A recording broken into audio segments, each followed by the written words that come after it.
My part in this is I'm resisting it. The very thing I don't like this person doing or behaving or whatever way, that's what I've been resisting. And you find a way where you just drop the resistance. You go, I'm going to be at least neutral, let it just be, and not put any of my energy into fighting it or trying to change it. I'm going to enjoy this person just the way they are. And oh my goodness, lo and behold, they're treating you completely differently, changed in the way they relate to you.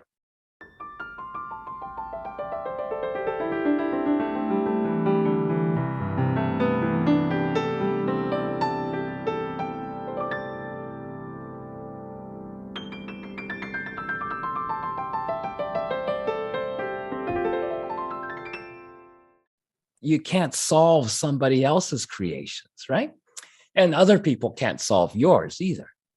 So then, but the way you relate with others will definitely change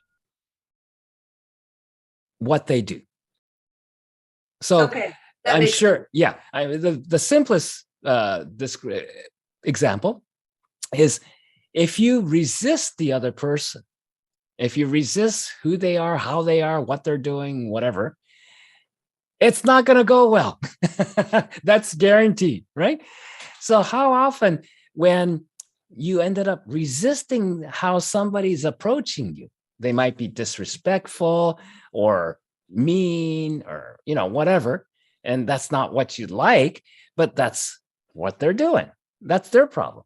But if you resist them because you don't like it, that's the beginning of you trying to solve their problem.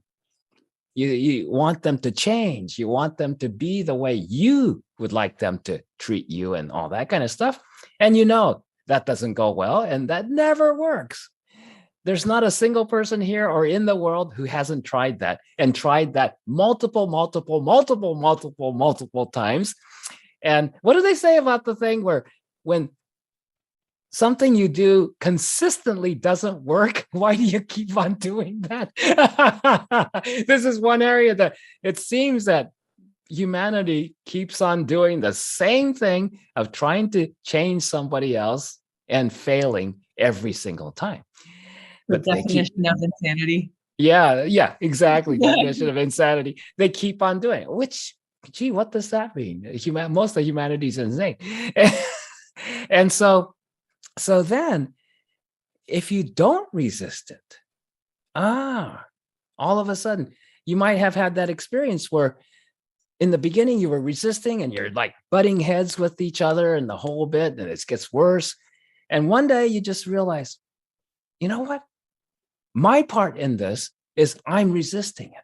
The very thing I don't like this person doing or behaving or whatever way, that's what I've been resisting. Okay.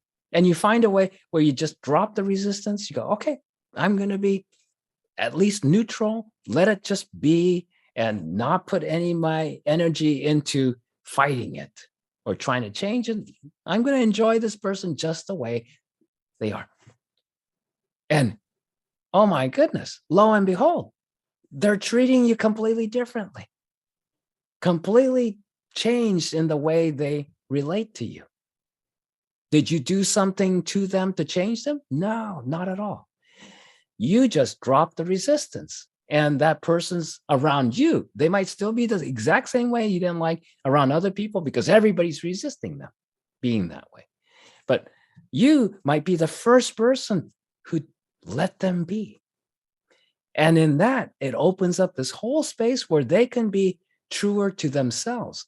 When somebody is obnoxious and nasty and cruel and mean and all that kind of stuff, destructive, are they ever being themselves? No, never.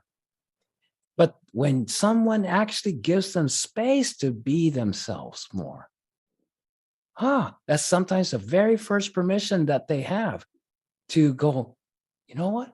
I don't have to be this obnoxious person to bash everybody. I can actually relax. I can be myself.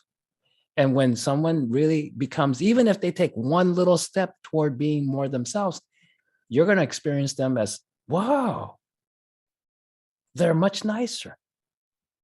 We can communicate more.